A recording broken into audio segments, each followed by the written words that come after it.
இன்னைக்கு நம்ம தோட்டத்துக்கு வந்திருக்கிறவங்க எல்லா செடிக்கெல்லாம் தண்ணி அடிச்சுட்டு பாருங்க. பச்சை மிளகாலாம் நல்லா பெருசு பெருசா வந்துருச்சுங்க. அது மாதிரி பாவக்காய், குட்டி பாவக்காய் நிறைய இருக்கு. இன்னைக்கு ஃப்ரை பண்ண போறோம். பாருங்க ரோஸ் பாருங்க, ரெட் கலர் ரோஸ் நல்லா கலரா இருக்கு பாருங்க, அழகா இருக்கு.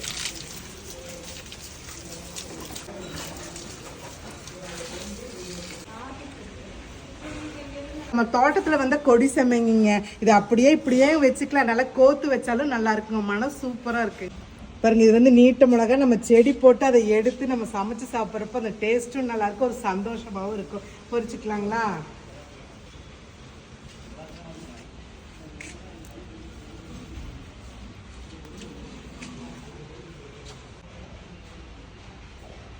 பாவக்காய் அன்னைக்கு பொரிச்சுங்க பாருங்க, இன்னைக்கு நல்லா பெருசு பெருசாக ஆயிடுச்சுங்க. இப்போ இதையே பொரிக்க போகிறோம்.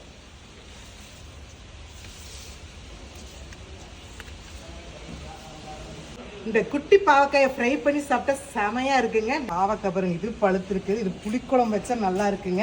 இந்த வீடியோ ஒன்று போட்டிருக்க, பார்த்து அதே மாதிரி செஞ்சு பாருங்க. நம்ம தோட்டத்துலேருந்து பச்சை மிளகா, கொடி சம்மங்கி, பாவக்காய், ரோஸ், பழுத்த பாவக்காய் எல்லாம் பொரிச்சாச்சுங்க. இந்த பாவக்காய் ஃப்ரை பண்ணிட்டு இது புளிக்குழம்பு தான் நம்ம செய்ய போறோம் இன்னைக்கு.